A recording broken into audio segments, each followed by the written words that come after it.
Subscribe now and press the bell icon. Never miss an update. नमस्कार साथियों, स्वागत करता हूं सभी का इस YouTube चैनल पर। साथियों, साइकोलॉजी की क्लास नंबर 67 लेकर आया हूं और इस क्लास में मैं आपको पढ़ाने वाला हूं व्यक्तित्व मापन की विधियों में प्रक्षेपी विधियां आपके हो चुकी है। अप्रक्षेपी विधियों में भी जो व्यक्तिनिष्ठ या आत्मरंग विधियां हैं, अतरंग जिसको कहा जाता है, उसमें 2 विधियां मैं आपको पढ़ा चुका हूं। तो मित्रों, तीसरी विधि पढ़ेंगे, चौथी विधि भी पढ़ेंगे, 5वीं विधि भी पढ़ेंगे। फिर इसके बाद वस्तुनिष्ठ की जो 2 विधियां हैं उनको भी पढ़ेंगे। तो 5 विधियां मैं आपको इस क्लास में पढ़ाने वाला हूं। बिल्कुल फर्स्ट ग्रेड, सेकंड ग्रेड या फिर थर्ड ग्रेड में कोई सा भी लेवल हो, साइकोलॉजी के लिए बहुत ही इंपॉर्टेंट क्लास है। ये व्यक्तित्व मापन की विधियाँ होने के साथ साथ ही ये मनोविज्ञान की विधियों के अंतर्गत भी आती है। तो शुरू करते हैं मित्रों। यहाँ पे तीसरी विधि आती है जिसका नाम है इतिहास गाथा विधि। इसको व्यक्ति इतिहास विधि भी कहते हैं, इसको जीवन गाथा विधि भी कहते हैं और इसको जीवन वृत्त विधि भी कहते हैं। इसका जो अंग्रेजी में सिर्फ एक ही नाम है, केस स्टडी मेथड। आपने जब DLED STC जिसको अब राजस्थान में कहते हैं, DLED नॉर्मली जिसको बोला जाता है, या फिर आपने जो B.Ed कर रखी है, तो वहाँ पर एक डायरी आपने भरी होगी जिसका नाम है केस स्टडी। तो केस स्टडी आपने किसी बालक की होगी। अगर आपने वाजिब तरीके से DLED या B.Ed जो भी किया है वाजिब तरीके से किया है, तो आपने ज़रूर केस स्टडी की होगी। देखो, केस स्टडी में क्या होता है कि कोई भी एक जो बालक होता है उसके बारे में सूचना एकत्रित की जाती है। जैसे कोई समस्यात्मक बालक होता है या फिर ऐसे बालक जो अपराधी प्रवृत्ति के होते हैं, उनके ऊपर ही केस स्टडी की जाती है। सामान्य बालकों के ऊपर केस स्टडी नहीं की जाती है।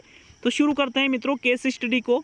मुझे आशा ही नहीं, पूर्ण विश्वास है आपको एक एक विधि अच्छी तरह से समझ में आने वाली है। तो साथियों, जो केस स्टडी विधि है इसके जनक है टाइडमैन और ये रहने वाले थे जर्मनी के। ठीक है, टाइडमैन कहाँ के रहने वाले थे? जर्मनी के ये रहने वाले थे। इस विधि से केवल समस्यात्मक या अपराधी प्रवृत्ति के बालकों के व्यवहार का ही अध्ययन किया जाता है। ऐसा नहीं है कि आप किसी भी बालक के व्यवहार का अध्ययन कर लो। सिर्फ जो बालक कक्षा में समस्यात्मक बालक होता है या फिर अपराध करने वाला अपराधी प्रवृत्ति का बालक होता है, सिर्फ उसके व्यवहार का ही अध्ययन आप केस स्टडी से कर सकते हो। आगे देखते हैं मित्रों।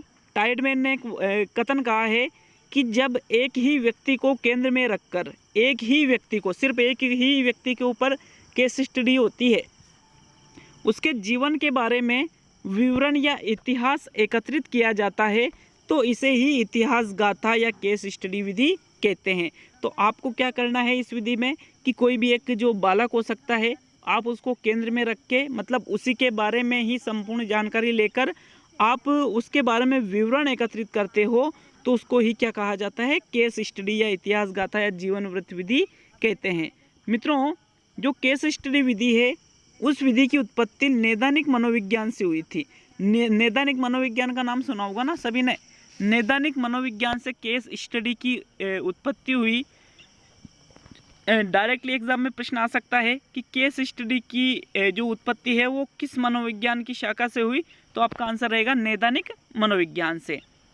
इस विधि से जिस बालक के व्यवहार का अध्ययन किया जाता है उसके बारे में उससे स्वयं से, उसके मित्रों से, परिवार के सदस्यों से, पड़ोसियों से, रिश्तेदारों से सूचना एकत्रित की जाती है। अब देखो, आपको किसी के ऊपर केस स्टडी करना है, ठीक है। अब आपको जब केस स्टडी करना है जो समस्यात्मक या फिर जो अपराधी प्रवृत्ति का बालक है, तो आप उससे स्वयं से पूछोगे कि भाई ऐसा व्यवहार तू क्यों करता है, आखिर तेरे दिक्कत क्या आ रही है, ऐसी सोच क्यों तू रखता है, चोरी क्यों करता है, छोटी छोटी चोरियां, बच्चों को परेशान क्यों करता है। उसके जो मित्र हैं उनसे ये बातें पूछी जाएगी। उसके जो परिवार के सदस्य, घर में भाई बहन, माता पिता जो भी हैं उसके साथ रहते हैं, उनसे पूछा जाएगा। उसके पड़ोसियों, आस पड़ोस में जो रहने वाले लोग हैं उनसे जानकारी ली जाएगी। उसके जो रिश्तेदार हैं उनसे पूछा जाएगा। इन सभी से सूचना एकत्रित की जाती है। अब देखिए, आपने उस बालक के बारे में सारी सूचना एकत्रित कर ली। उसके बाद में प्राप्त सूचनाओं का सामान्यीकरण करके उसके व्यवहार के बारे में निष्कर्ष निकाला जाता है।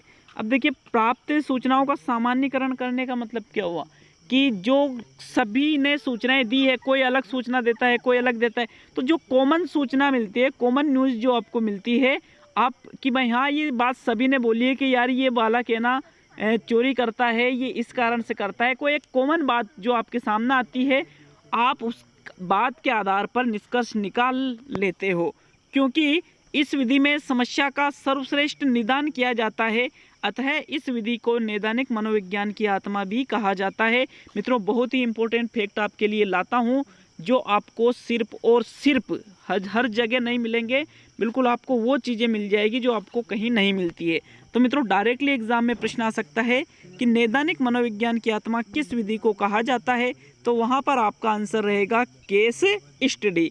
अब देखिए क्यों कहा जाता है, क्योंकि सभी से सूचना एकत्रित कर रहे हो, सारी ऑथेंटिक जानकारी आप ले रहे हो और फिर उसके बाद निष्कर्ष निकाल रहे हो, इसलिए इसको क्या कहा जाता है, नैदानिक मनोविज्ञान की आत्मा। मित्रों, एक प्रोफेसर थे जिनका नाम है वर्गस ने इस विधि को सामाजिक सूक्ष्मदर्शी यंत्र नाम दिया है। अब सामाजिक सूक्ष्मदर्शी नाम क्यों दिया है, इसका भी एक रीज़न होता है। क्या रीज़न है, देखिए, क्योंकि सामाजिक सूक्ष्मदर्शी जो समाज के लोग हैं उनसे बहुत अच्छी तरह से जानकारी ली जाती है, इसलिए इसको सामाजिक सूक्ष्मदर्शी यंत्र किसने नाम दिया, प्रोफेसर वर्गस ने। साथियों, विशेष बात है इस विधि की कि यह केवल निदानात्मक विधि है।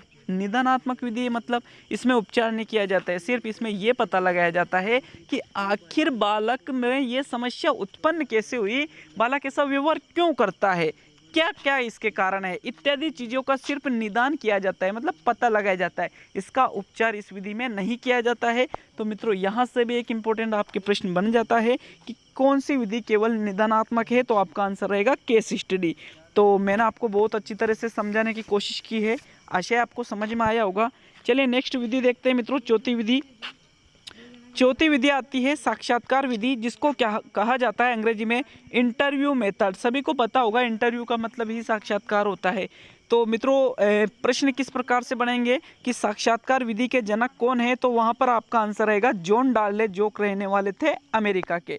तो देखिए, जो जॉन डार्ले हैं इनको साक्षात्कार विधि के जनक माने जाते हैं। जॉन डार्ले का बहुत ही महत्वपूर्ण कथन एक आता है साक्षात्कार विधि के संबंध में। जॉन डार्ले ने कहा है, एक उद्देश्यपूर्ण किया गया वार्तालाप ही साक्षात्कार कहलाता है। उद्देश्यपूर्ण, ऐसा नहीं है कि आप कहीं किसी के पास बैठ करके और बात कर रहे हो तो उसको आप साक्षात्कार नहीं कहेंगे। उस बात का कोई एक निश्चित उद्देश्य होना चाहिए, एक कि भाई हाँ, आखिर आप किसी से सवाल पूछ रहे हो तो किस कारण से। अगर इसका कोई उद्देश्य नहीं है तो उसको आप सामान्य बातचीत के अंतर्गत रखोगे, और आप किसी भी व्यक्ति से कोई जानकारी लेने के लिए निश्चित उद्देश्य की पूर्ति के लिए बातचीत करते हो तो उसको ही क्या कहा जाएगा, साक्षात्कार।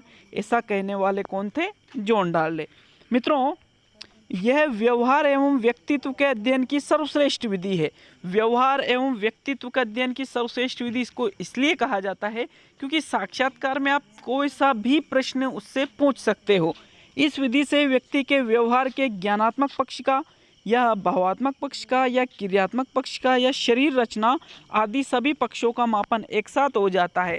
सभी तरह के प्रश्न आप साक्षात्कार में शामिल कर दो तो एक साथ उसका जो ज्ञानात्मक पक्ष है, भावात्मक पक्ष है, क्रियात्मक पक्ष है या शरीर रचना, इन सभी चीज़ों का ज्ञान आपको एक बार में ही हो जाता है।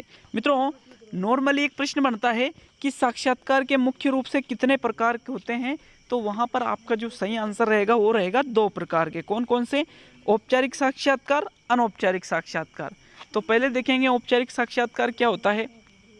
औपचारिक साक्षात्कार का मतलब है आप बिल्कुल निश्चित टाइम पर, निश्चित जगह पर, निश्चित व्यक्ति के साथ में, सामने वाले को भी पता है कि मेरा इंटरव्यू लिया जा रहा है, अगर इस प्रकार से साक्षात्कार लेते हो तो उसको कहा जाता है औपचारिक। जैसे कई लोग आते हैं ना, टीवी चैनल पर आते हैं, स्टूडियो में आते हैं, फिर उनसे प्रश्न पूछे जाते हैं, फिर वो जवाब देते हैं, तो उनको सभी को पहले से पता है रहता है कि मुझसे ये प्रश्न पूछे जाएंगे और मैं इसका ये जवाब दूंगा, तो वो तो कहलाता है औपचारिक, मतलब पूर्व निर्धारित कार्यक्रम के अनुसार साक्षात्कार हो। दूसरा है अनौपचारिक साक्षात्कार। मित्रों, अनौपचारिक साक्षात्कार का मतलब है जिसमें न तो समय निश्चित हो, न स्थान निश्चित हो, न कोई जो टॉपिक है वो निश्चित हो, तो ऐसे साक्षात्कार को कहा जाता है अनौपचारिक साक्षात्कार। तो साथियों, मैंने आपको साक्षात्कार विधि बताने के लिए अच्छी तरह से मैंने समझाने की कोशिश की है। लाइक करके जाना यार वीडियो अगर अच्छा लगता है तो, ठीक है, अच्छा लगता है तभी लाइक करके जाना।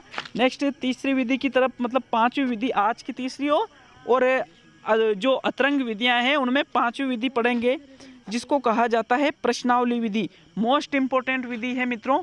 मैंने आपको परिसूची या अनुसूची इसके अगले वीडियो में पढ़ाई थी, तो वो भी वुडवर्थ के द्वारा दी गई थी और 1918 में ही दी गई थी। लेकिन जो परिसूची या अनुसूची विधि है वो प्रश्नावली विधि के बाद में दी गई थी। मित्रों, जो प्रश्नावली विधि के बाद में उसको क्यों दिया गया था? क्योंकि प्रश्नावली विधि में जो दोष था उस दोष को दूर करने के लिए ही वुडवर्थ के द्वारा जो अनुसूची या परिसूची है उस विधि का प्रतिपादन किया गया था। तो शुरू करते हैं मित्रों प्रश्नावली विधि को। देखिए साथियों, जो प्रश्नावली विधि है उसको कहा जाता है क्वेश्चनेयर मेथड। क्वेश्चनेयर मेथड मतलब प्रश्नावली विधि। कब दी थी? ये भी 1918 में अमेरिका में के ये रहने वाले थे, R.S. वुडवर्थ इनका पूरा नाम था। तो मित्रों प्रश्नावली विधि को समझते हैं अच्छी तरह से। साथियों, प्रश्नावली प्रश्नों की एक श्रृंखला होती है जिससे व्यक्ति के व्यवहार के किसी भी पक्ष का मापन किया जा सकता है। मतलब कोई सा भी एक पेज हो सकता है जिस पर कुछ प्रश्न बना दिए जाते हैं। अब आपको यदि ज्ञानात्मक पक्ष का मापन करना है तो उसमें ज्ञानात्मक पक्ष से संबंधित प्रश्न डाल देंगे। भावात्मक पक्ष का मापन करना है तो आप उसमें भावात्मक पक्ष से संबंधित प्रश्न डाल देंगे।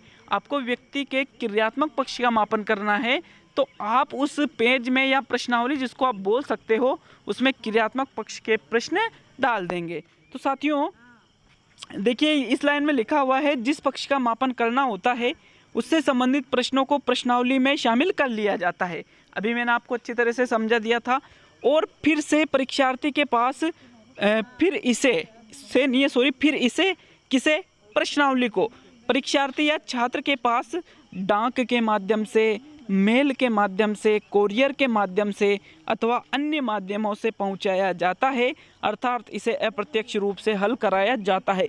मोस्ट इम्पोर्टेंट फैक्ट है ये, ठीक है, मोस्ट इम्पोर्टेंट फैक्ट। क्यों? क्योंकि जो परिसूची या अनुसूची विधि वुडवर्थ के द्वारा दी गई थी उसमें क्या होता है, परिसूची या अनुसूची को परीक्षक और परीक्षार्थी आमने सामने बैठकर हल करते हैं। मतलब जब छात्र उस अनुसूची को हल करता है तो बिल्कुल वहाँ पर अध्यापक भी रहता है। लेकिन इस प्रश्नावली विधि में क्या था कि प्रश्नावली बना दी, फिर जिसका मापन करना है आप उसको घर भेजोगे, उसके घर उस प्रश्नावली को डाक से भेज दो, मेल से, कोरियर से या किसी अन्य माध्यम से। तो अब उसको वो हल करेगा, फिर वापस हल करके आपके पास पहुँचाएगा। तो क्या आप वहाँ पर उपस्थित थे? आपका आंसर होगा नहीं, आपने तो उसको डाक से भेजी थी। इसलिए मित्रों ये कहा जाता है क्या, सीधी सी बात है कि इसको अप्रत्यक्ष रूप से हल कराया जाता है। साथियों, अगर एग्जाम में प्रश्न आ जाता है कि ऐसी कौन सी विधि है जिसको अप्रत्यक्ष रूप से हल कराया जाता है, तो वहां पर आपका राइट आंसर रहेगा प्रश्नावली विधि।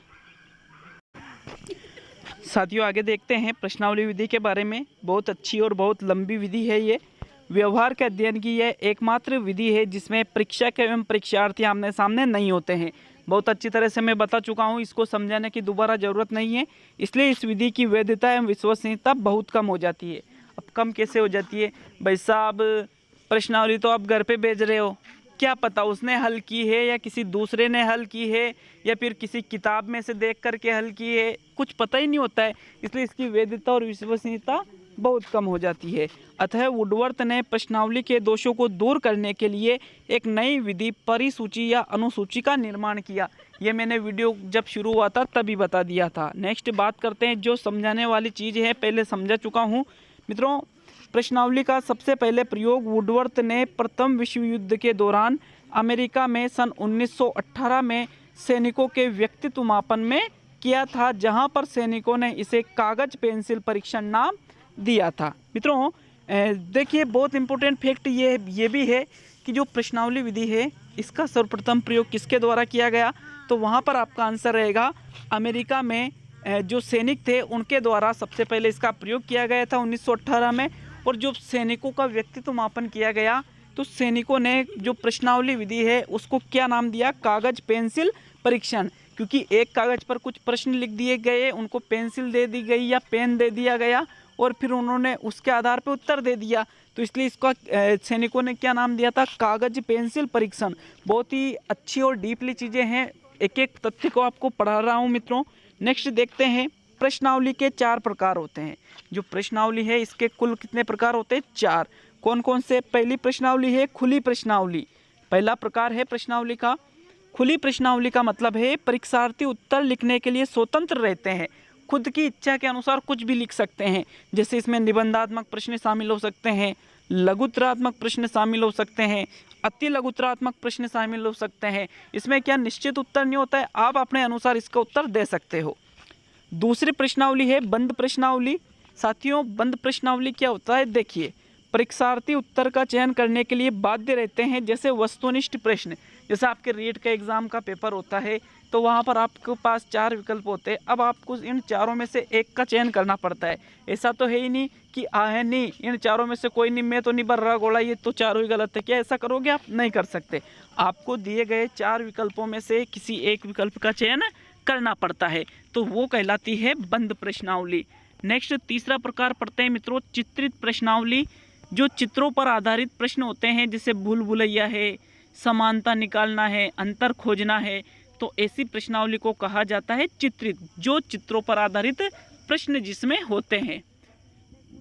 मित्रों, जो चित्रित प्रश्नावली है, ये प्रश्नावली का एकमात्र प्रकार है जिसका प्रयोग आप अनपढ़ों पर कर सकते हो, क्योंकि अनपढ़ भी चित्र को तो अच्छी तरह से देख सकते हैं। चित्रों जो भूल भुलैया उसका सोल्यूशन अनपढ़ भी कर सकते हैं। चित्रों में समानता निकालना, अंतर खोजना, ये अनपढ़ भी कर सकते हैं। तो मित्रों, डायरेक्टली एग्जाम में प्रश्न बन सकता है यहाँ से कि प्रश्नावली का एकमात्र प्रकार कौन सा है जिसका प्रयोग अनपढ़ लोगों पर भी किया जा सकता है, तो वहाँ पर आपका आंसर रहेगा चित्रित प्रश्नावली। नेक्स्ट चौथा और अंतिम प्रकार देखेंगे मित्रों, मिश्रित प्रश्नावली। देखिए, मिश्रित प्रश्नावली उपयुक्त तीनों प्रकार की प्रश्नावलियों से संबंधित प्रश्न इसमें शामिल रहते हैं। मतलब इसमें जो खुली प्रश्नावली है, जो बंद प्रश्नावली है, जो चित्रित प्रश्नावली है, इन तीनों प्रकार की प्रश्नावलियों के प्रश्न मिश्रित प्रश्नावली में शामिल होते हैं, इसमें सम्मिलित होते हैं, इसलिए इसको मिश्रित प्रश्नावली कहा जाता है। तो साथियों, ये आपके जो अतरंग विधियाँ हैं वो पूरी हो चुकी है। 5 विधियाँ जो मैंने लिखाई थी, मैंने आपको पढ़ा भी दी है और आशा है आपको सारी विधियाँ समझ में आई होगी। अब जो व्यक्तित्व मापन की अप्रक्षेपी विधियाँ हैं, उनमें पहला प्रकार पूरा हो चुका है, अतरंग वाला। अब पढ़ेंगे बहिरंग या वस्तुनिष्ठ विधियाँ। बहिरंग और जो वस्तुनिष्ठ विधियाँ होती है, इसके मैंने जितने भी प्रकार पढ़ाए हैं उनमें से 2 प्रकार मैं आपको आज पढ़ाने वाला हूँ। तो साथियों, बहिरंग या वस्तुनिष्ठ विधियों में पहला आता है परिस्थिति परीक्षण, जिसको अंग्रेजी में कहते हैं सिचुएशन टेस्ट। क्या कहते हैं? Situation test. सिचुएशन मतलब होता है परिस्थिति, टेस्ट मतलब परीक्षण। जो परिस्थिति परीक्षण है मित्रों, इसके जनक है हार्टशॉर्न। ठीक है, जनक कौन है? हार्टशॉर्न। एक और बात मैं बता दूं भाई, जो रेगुलर क्लास देख रहा है, यूँ मानिए आप इन्हीं चीज़ों को, जो अभी आप पढ़ रहे हो ना, इन्हीं चीज़ों को हो सकता है आपको वहाँ पढ़ाने वाले और अच्छा मिल जाए। मैं यूँ नहीं कह रहा हूँ कि यहाँ पर सबसे बेस्ट पढ़ाया जाता है। बिल्कुल, दुनिया में सभी अलग अलग तरीके होते हैं, हर एक व्यक्ति का समझाने का तरीका अलग अलग होता है। लेकिन आप विश्वास कीजिए इस चीज़ का कि आप किसी भी जगह पे चले जाइए, आप इन्हीं चीज़ों को पूरा नहीं पढ़ाते हैं लोग इसको। तो मित्रों, इसलिए कहता हूँ कि आप इन वीडियो को पूरा देखा करो, जीवन में ये चीज़ें आपको याद आएगी। तो पढ़ते हैं बहिरंग या वस्तुनिष्ठ विधियाँ, जो अप्रक्षेपी विधियों का सेकंड प्रकार है। इसके बाद ज़्यादा ये विधियों का जो मापन है वो 1-2 क्लास और बनाएगी और आपके ये टॉपिक भी पूरा हो जाएगा। तो मित्रों, परिस्थिति परीक्षण के जनक है हार्टशॉर्न।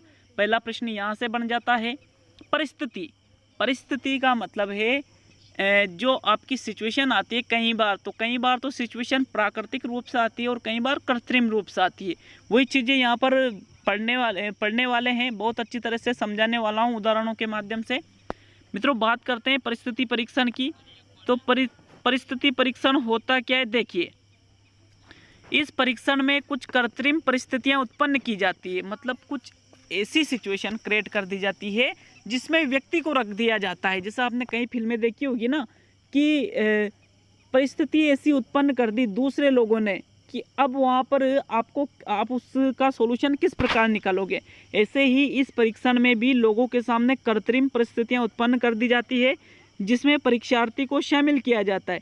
अब भाई साहब, आपने सिचुएशन तो ऐसी क्रिएट कर दी, फिर उसमें जिसका आप मापन कर रहे हो इस विधि से, उसको आपने वहाँ पे लाकर धर दिया और उसके द्वारा किए गए व्यवहार के आधार पर उसके व्यक्तित्व के ईमानदारी एवं बेईमानी पक्ष का निर्धारण कर लिया जाता है। कैसे, मैं उदाहरण बताता हूँ। जैसे मान लीजिए कोई व्यक्ति है जिसका एक्सीडेंट, आपने झूठा एक्सीडेंट करवा दिया, उसके लगी नहीं, लेकिन फिर भी वो बेहोश पड़ा है, उसका मोबाइल गिरा पड़ा है, उसका पर्स बाहर निकाल दिया। अब आप कोई व्यक्ति जा रहा है जिसका आपको व्यक्तित्व का मापन करना है, तो आप वहाँ पर उससे कहोगे कि यार वहाँ एक्सीडेंट हो गया, चलते हैं। अब आप उसके साथ में गए, अब वो जो मोबाइल है पर्स है उसको देखेगा और उसको कहेगा, अगर वो आपका दोस्त है, कहता है कि यार इसको लेके चलते हैं, पैसे निकाल लेते हैं इसमें से, तो इस प्रकार से। या फिर वो कहता है कि नहीं यार ये गलत है, एम्बुलेंस को फ़ोन करते हैं, इसके पैसे भी गिर गए हैं, ये अगर अच्छी बातें करता है तो मतलब वो व्यक्ति ईमानदार है, और अगर उसके अंदर कोई बेईमानी है तो मतलब वो व्यक्ति कैसा है, बेईमान है। इस प्रकार से परिस्थिति परीक्षण के माध्यम से व्यक्ति के ईमानदारी और बेईमानी पक्ष का निर्धारण कर लिया जाता है। मित्रों, आज की जो अंतिम जो विधि है वो पढ़ेंगे निष्पत्ति परीक्षण या निष्पादन परीक्षण, जिसको कहा जाता है अंग्रेजी में परफॉर्मेंस टेस्ट। परफॉर्मेंस टेस्ट दिया था हार्टशोल्ड ने, और जो परिस्थिति परीक्षण है वो भी किसने दिया था, हार्टशोल्ड ने। मतलब परिस्थिति परीक्षण और निष्पत्ति परीक्षण दोनों के जनक कौन है, हार्टशोल्ड। तो देखते हैं इसको भी कि इस परीक्षण के अंतर्गत ही परिस्थिति परीक्षण का प्रयोग किया जाता था, किंतु वर्तमान में दोनों को अलग अलग कर दिया। मतलब जो परिस्थिति परीक्षण है वो पहले कुछ नहीं था, वो पहले निष्पत्ति का ही एक भाग था, लेकिन वर्तमान में जो परिस्थिति परीक्षण है वो भी अलग है। जैसे ये दोनों भाई भाई या कुछ भी मान लो आप साथ साथ रहते थे, निष्पत्ति बड़ा था, परिस्थिति छोटा था, जो परिस्थिति है वो निष्पत्ति के अंडर में काम करता था। लेकिन वर्तमान में क्या ये दोनों अलग अलग हो गए, इनके जमीनी की नहीं, यार तू अलग रहे मैं अलग रहता हूँ, तो निष्पत्ति भी अलग हो गया, परिस्थिति भी अलग हो गया। वर्तमान में दोनों को अलग अलग कर दिया गया है। मित्रों आगे देखते हैं। इस परीक्षण में परीक्षार्थी को कोई कार्य दिया जाता है, कोई सा भी एक काम दे दिया जिसका आपको व्यक्तित्व का मापन करना है, जिसके संपादित करने के तरीकों का निरीक्षण करके व्यक्तित्व के ईमानदारी एवं बेईमानी पक्ष का निर्धारण किया जाता है। अब आपने उस व्यक्ति को काम दे करके देखा कि भाई हाँ यार, आपने जैसे उससे बोला कि यार इसी कर मेरे घर पे जा और मेरा मोबाइल चार्जर से निकाल ला। अब आप क्या करोगे, मोबाइल के पास ही कुछ रुपए रख देते हो, तो अगर वो कहता है कि अरे यार वहाँ तेरे पैसे भी पड़े थे, कोई ले जाएगा इसलिए कि भाई ये पैसे रख ले, या फिर आपको सूचित कर देगा, तो मतलब वो व्यक्ति ईमानदार है, और वो पैसे गायब कर देता है तो वो व्यक्ति कैसे, बेईमान है। तो मित्रों उसका जो कार्य करने का तरीका है, उसने किस प्रकार परफॉर्मेंस दिया है उस कार्य में, वो ही कहलाएगा निष्पत्ति या निष्पादन परीक्षण। तो मित्रों आज के लिए इतना ही काफ़ी है, क्योंकि ये चीज़ें जो मैंने पढ़ाई है, लोग इसको पढ़ाने में 2 घंटे लगाते हैं, 2 घंटे, ठीक है। 2 घंटे की क्लास यहाँ 20 मिनट में आपको मिल रही है, और फिर भी आप क्या करते हो, 4 या 5 मिनट देखते हो, और फिर क्या करोगे, रीट का पेपर होएगा, एग्ज़ाम में प्रश्न आएंगे, और फिर कहोगे अरे यार ये तो मैंने पढ़ा ही नहीं था। अरे पढ़ोगे कहाँ से भैया, वीडियो पूरा ही नहीं देखते हो तो पढ़ेगो कहाँ से। तो मित्रों मिलते हैं अगले वीडियो में। बिल्कुल 8 बजे आपके एसएसटी का जो रेगुलर टेस्ट आता है उसको देखा करो। एनसीईआरटी और आरबीएससी की बुक में से वो प्रश्न बनाए जाते हैं बहुत मेहनत करके आपके लिए। तो अगर आप उन वीडियो को देखते हो तो फ़ायदा बिल्कुल होगा, 100% होगा, 100%, लेकिन देखोगे तो होगा। मित्रों शिक्षण विधियों की क्लास भी बहुत जल्द आने वाली है। शिक्षण विधियों का टेस्ट वो भी आने वाला है। ये टेस्ट बहुत खास रहेगा, इस टेस्ट को ज़रूर दें। आज जो टेस्ट का वीडियो आएगा। तो मित्रों मिलते हैं अगले वीडियो में।